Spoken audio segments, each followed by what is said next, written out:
first couple times I saw how they like hid drugs in under the toilets and how they hit shanks, all kinds of things. And most of them been there for doing 30 years. A lot of them are in there 30 years, 20 years, 25 years. All right, minimum. There's guys like, what you gonna do? Oh, come on, I'll put you in the garbage can. When we got in there was like a big stabbing in there, big things going on with these cartels, you know what I mean? Anyway, there was another cartel in there, Mexican cartel that was in cahoots with Chapo.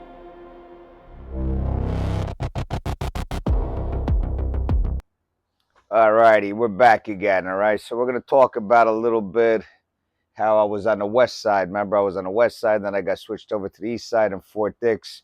Anyway, we're gonna talk about the east side a little bit, which I did already, and we went over a couple of issues when I first got there. How they had the pedophile with his head cracked open. That was the first scene when I got to the east side, and I'm gonna tell you a couple other stories while while I'm in there. I've met a few interesting characters in there. There was an Albanian mob, all right, which was I forget his damn name, but anyway, they were all over the place. They were like taking over New York, and at the time they were giving even the Italian mob a hard time.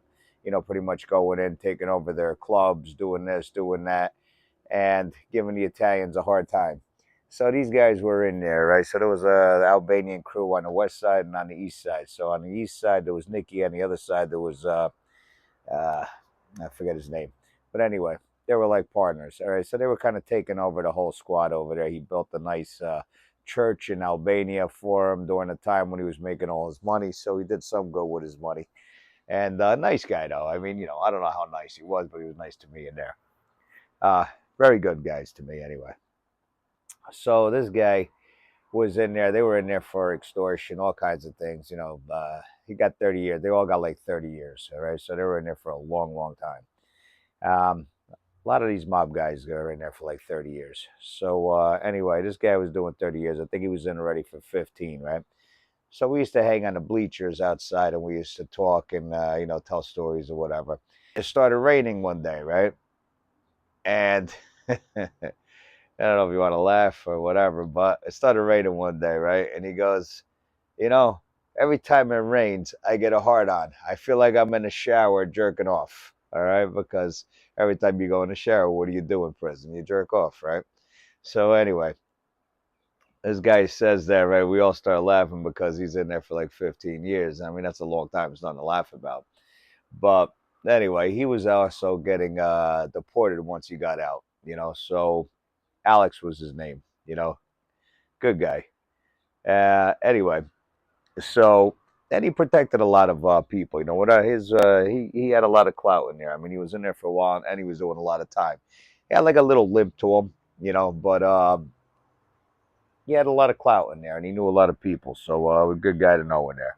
That was one story right there with him. All right, but another time, right, where there was another Albanian guy, right, that my brother-in-law knew. All right, so the Albanians, they all know each other. So I go in there, and this was like the first week or so that I get to the east side over there, and so now I got the Albanians, that I know through people on the outside, and the Italians, So once you know people and you're with a cart, nobody really messes with you in there. I'm like in the plumbing department, right? And I was telling you that a little bit how what the plumbing guys did in there, right? First couple times I saw how they like hid drugs in under the toilets and how they hit shanks, all kinds of things. I mean, the plumbers pretty much hid everything for all of the gangs in there. You know what I mean? So, and they paid them to do that. You know what I mean? So they made extra money on the side just by hiding their shanks and their drugs and their whatever it might have been, cigarettes. They would hide it. So during the day they'd give it to them, and then the next day or whatever, if there was too much, they give them so much a day, whatever. They meet them in the bathroom and they give them so much a day, whatever they thought that they would sell or whatever they had sold, and that's what they do. All right, they used to hide everything for all the cartels in there. Cartels, I should say. Yeah, pretty much. There were like a lot of cartels in there. They had the Mexican cartel. You had the, Latin Kings. Yeah, so they were all like cartels, pretty much. All drug kingpins, and all this and that and the other thing. And most of them been there for doing 30 years. A lot of them are in there 30 years, 20 years, 25 years. All right, minimum. And these guys, mind you, were all at the top, you know what I mean? And now they're at the low doing their last. I think when you're under 10 years, they put you in the low, so they already did all their hard time in, in the maximum security, and then you go to medium, and then you go to low. So the last 10 years, you're allowed to do in the low. Unless you mess up, then they send you back up. So anyway, these guys are now all down at the low, but they were at maximum security at one time, in the max. They're telling me all these stories, and this, that, and the other thing. You got one story after another. Anyway, so while I'm in the plumbing department, right, when I was working in the plumbing, they had this one guy, all right, big, black, ugly guy, started some shit with me in the morning. So this guy, I was peeling some tape off the wall. You know what I mean? The tape was probably up there for who knows how long. The tape was like rotted. It was so old. Make a long story short, he starts with me and says, who are you? You with the, with the paint department? You with the artist? I'm like, no, I'm with the plumbing. He was like, what the hell are you doing, touching this, that? So he started all kinds of crap. I was in no mood. I was like, listen, man. I was like, I go, whatever. I go, I ain't in the mood, all right? So he's like, oh, you want to let some shit off your chest? Yo, come in the bathroom. So he didn't think I was going to go in the bathroom. This guy was tall. He had to be about 6'5", 6'6". Big, ugly guy. So we go in the bathroom. I put my backpack down, right? Now there's a few other black guys behind them, but they were just going to the bathroom or whatever, so they're watching. This guy's like, what you going to do? Oh, come on, I'll put you in the garbage can, right? So I'm looking at him, and he ain't doing nothing, right? And I was like, yeah, I thought so, right? And I just picked up my bag and walked out. So this guy wanted two things. He either thought I was nuts or I knew how to fight. All right. Usually, when you get into a situation like that, you go to your cart, which is the Italians or the Latin Kings or whoever you're with, and you let them know that you're going to have a problem because otherwise that could cause a big fight, a big war or whatever.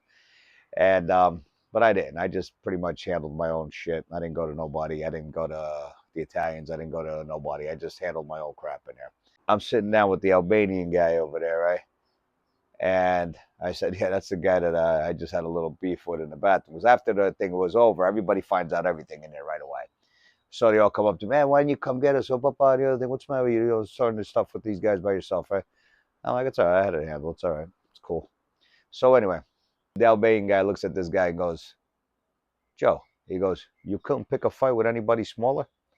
So anyway, make a long story short, this guy comes the next day apologizing to me and everything else. Listen, I'm sorry, blah, blah, blah. Then we became friends after that.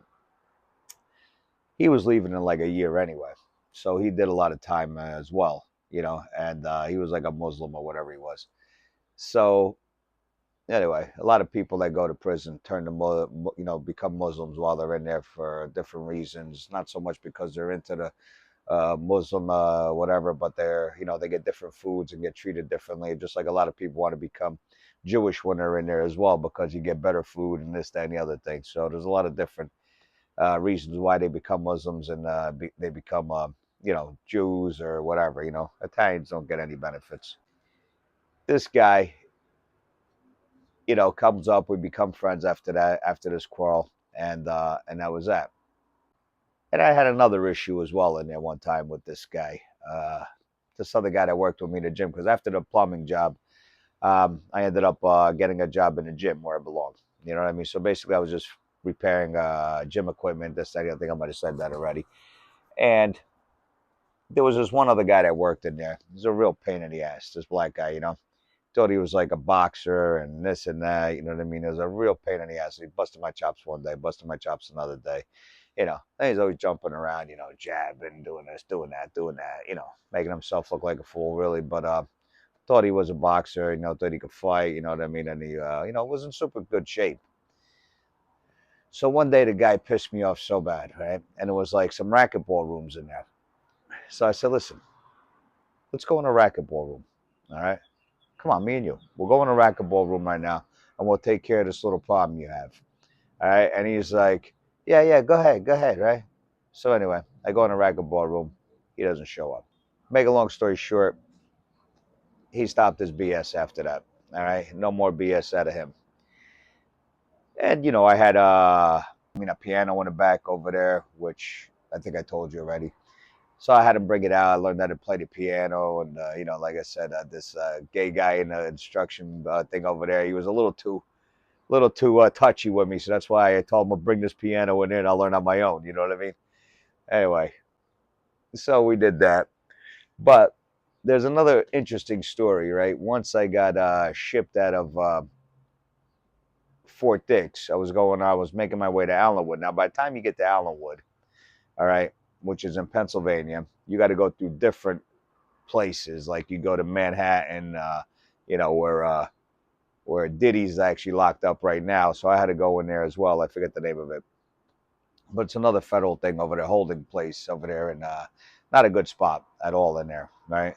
So when we got in there, there was like a big stabbing in there, big things going on with these cartels. You know what I mean? 007. I don't know what the hell they were. Anyway, whatever they were. All right, the guys with the tattoos all over their faces and everything. They didn't look too good. You know what I mean? But they had tattoos all over their face, all over their body. I mean, I forget what the hell they're called. SSSM or what SM, whatever the hell they are. So when we got in there was a big thing with these guys. This prince, all right, that they took out of the ocean. He was on his yacht in the Mediterranean there, and I believe he was on the U.S. borders or something like that. So and they got him in there. So this prince had everybody on the payroll in there, right? And everybody would just like serve him hand in hand and do everything for this guy. So he was in there until actually he retained Mayor Giuliani. As soon as Mayor Giuliani retained him, he was out of there. I don't know where they put him, but he was out of there. And anyway, there was another cartel in there, Mexican cartel that was uh, in cahoots with Chapo. So these brothers were in there, and I believe Chapo at the time was either getting indicted or whatever it was, something like that, or maybe these guys ratted on Chapo or something like that in those lines. So these two guys were actually loaded as well. These two cartel guys, and you see everybody just taking care of them hand in hand, doing everything for them.